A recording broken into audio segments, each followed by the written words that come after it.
je pense que si on se fie à ce qui a été présenté ici, c'est que le sentiment est global. À mon avis, même au niveau des autorités de la transition, de manière incontestable, personne ne peut dire que la transition a réussi sur tel domaine ou tel domaine. Personne ne peut le dire. La question essentielle, c'est qu'est-ce qu'il faut faire maintenant, puisque je l'ai dit quand j'ai commencé à présenter le bilan entre guillemets, qu'il ne faut pas se remonter sur le lait qui est versé. Le temps qui nous reste de cette transition, c'est-à-dire les 6 mois, qu'est-ce que nous pouvons faire pour que, après cette période transitoire, les Maliens aient au moins un souvenir acceptable de ce qui s'est passé. La transition de 2013, elle a été estimée acceptable parce qu'elle a débouché sur des élections qui, elles aussi, ont été incontestables. C'est pourquoi je pense qu'il faut vraiment faire de la question des élections une priorité importante. Et cette question nécessite une forte volonté de nos autorités. Adam l'a signalé, il faut qu'on insiste dessus. D'autre part, il y a d'autres sujets brûlants de l'heure. Ces sujets, on ne peut pas les occulter, mais on ne doit pas avoir la prétention de les régler. Ce qui peut être fait par les autorités, c'est au moins d'essayer soit de maintenir la situation en l'état, de faire améliorer un certain nombre de domaines. La question du climat social aujourd'hui est une question majeure, puisqu'elle a perturbé les élections, les examens de fin d'année sur le plan de l'éducation. Et si elle continue, je pense que la rentrée va être perturbée, parce que les enseignants, s'ils maintiennent la grève ou s'ils entrent dans une grève illimitée, ça va être compliqué. Donc il s'agit de se fixer l'objectif majeur de la fin de la transition de manière acceptable. Et d'ici là, maintenant, sur les 6 mois à venir, c'est d'essayer au moins d'éteindre les incendies qui existent. Je l'ai dit, au début, nous nous sommes un peu mépris sur ce que doit être un contenu de la transition. Moi, j'ai participé aux concertations nationales de septembre dernier. Et il était manifeste que la volonté des participants à cette concertation, c'était de mettre tous les problèmes du pays sous la transition. On a beau rappeler, dire que cela est difficile, mais on l'a quand même fait. Et les 2 déclarations de politique, ou les 2 présentations de programmes d'action du gouvernement, aussi bien le Premier ministre Mokhtar Ouane que le Premier ministre Choguel, sont allés dans le même sens. Si vous regardez le PAC, est-ce qu'ils ont mis satisfaire l'opinion ou est-ce qu'eux-mêmes ils n'ont pas compris le sens? Je pense qu'il y a la volonté de donner l'impression de vouloir satisfaire l'opinion. En disant la charte de la transition a fixé 6 axes à la transition. À défaut de s'attaquer aux 6 axes, on va au moins s'attaquer à 4, ce qui est le cas du PAC actuel. Mais les 4 axes déjà, c'est quand même assez gros, quoi. C'est quand même assez gros, avec un financement comme tout le monde l'a vu.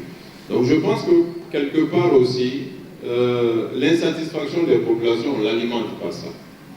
On présente un objectif qu'on sait qu'on ne peut pas atteindre, et on essaye ou on donne l'impression de vouloir s'y atteler, et le résultat est mitigé comme tout le monde le dit. Donc pour moi, ce qui s'est passé, c'est passé. Pour tous ceux qui connaissent le contexte politique, social et la scène politique de notre pays, c'est ce dans quoi nous sommes.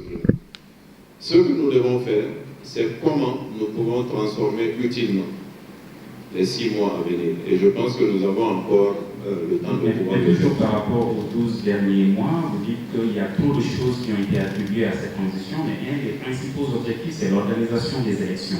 Concrètement, par rapport même à cette organisation des élections, est-ce que quelque chose a été fait? Il y a eu des actes qui ont été posés. Et là, si on prend les 12 mois, donc les 2 gouvernements réunis, il y a eu un certain nombre d'ateliers qui ont été organisés sur la loi électorale et sur le processus électoral. Nous avions même eu, avec le gouvernement précédent, un avant-projet de loi électorale. Le gouvernement actuel, qu'est-ce qu'il compte en faire? On attend que le Premier ministre nous le dise, parce que jusqu'à présent, on ne sait pas. Est-ce que cet avant-projet est toujours d'actualité ou est-ce que c'est un autre avant-projet qui va être rédigé? Bon. Donc ça, c'est un premier élément. Ensuite, il y a eu un chronogramme.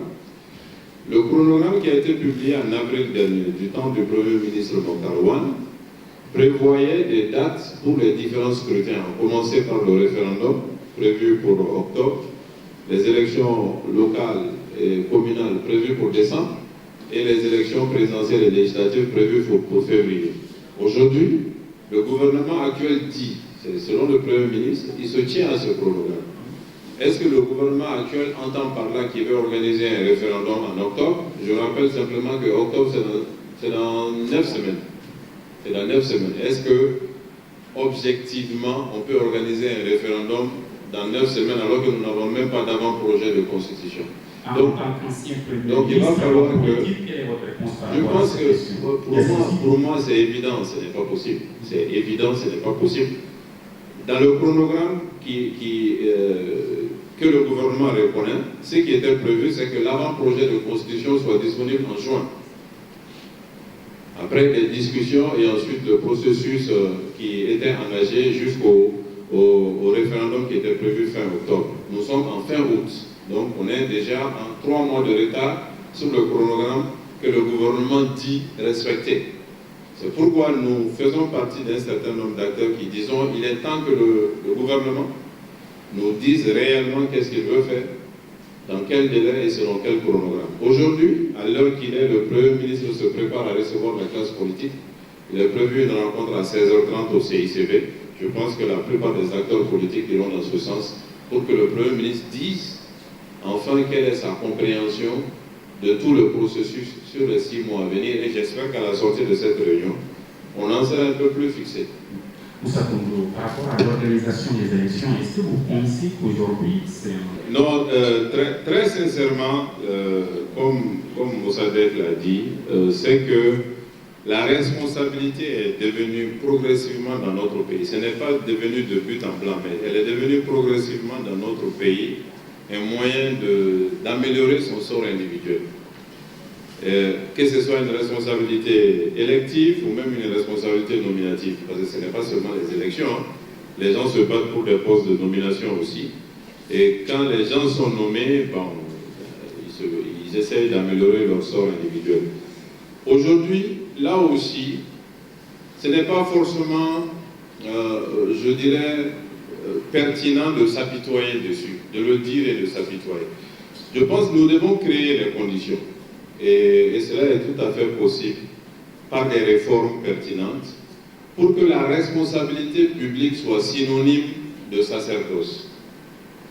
Que la responsabilité publique, donc politique ou même administrative, technique, soit synonyme de privation, de difficulté, de service.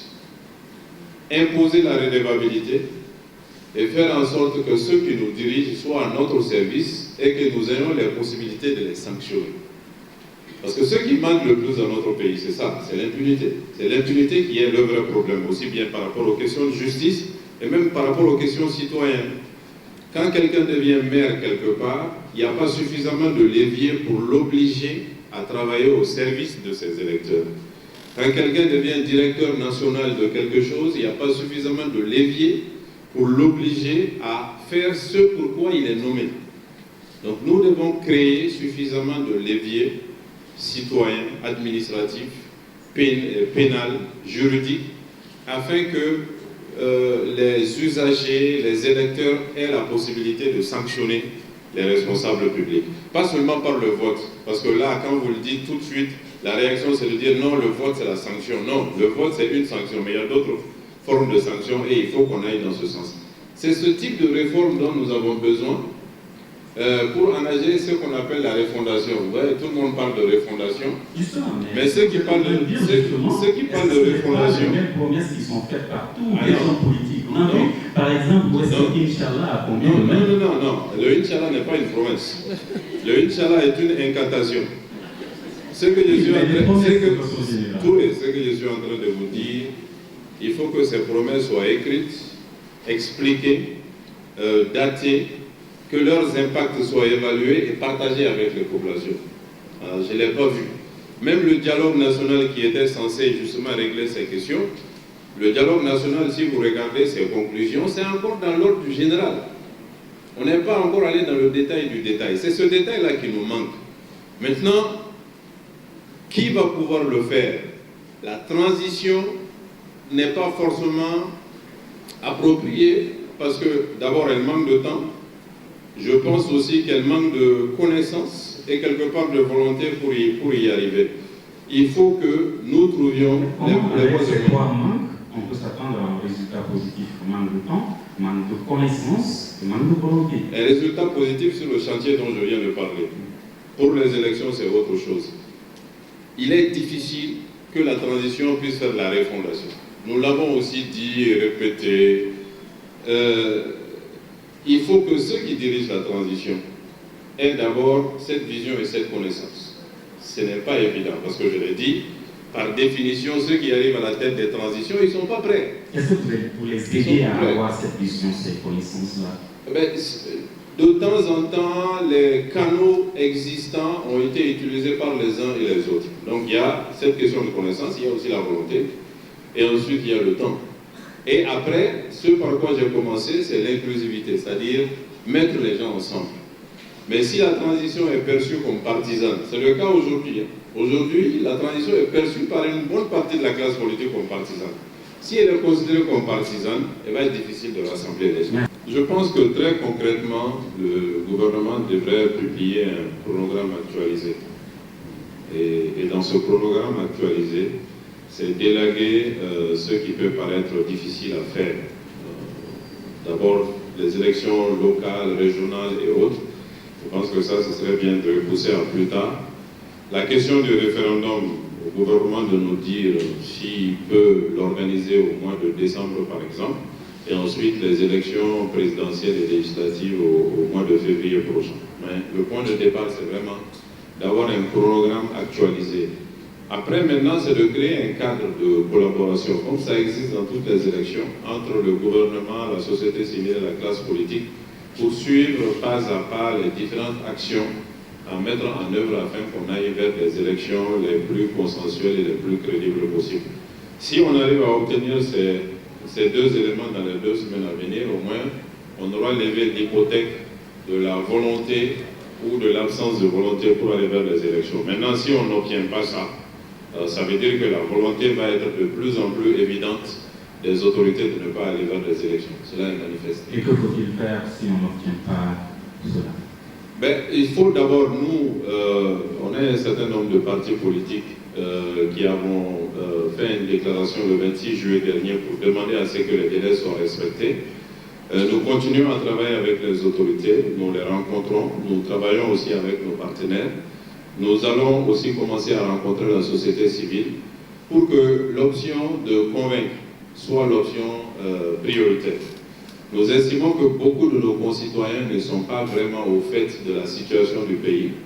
Et donc, il faut les convaincre que les élections, c'est peut-être la moins mauvaise des solutions aujourd'hui pour permettre au pays de se sortir de là. Donc, nous préférons privilégier cette option et nous avons bon espoir de convaincre tout le monde, y compris les autorités, d'aller vers une fin de transition heureuse.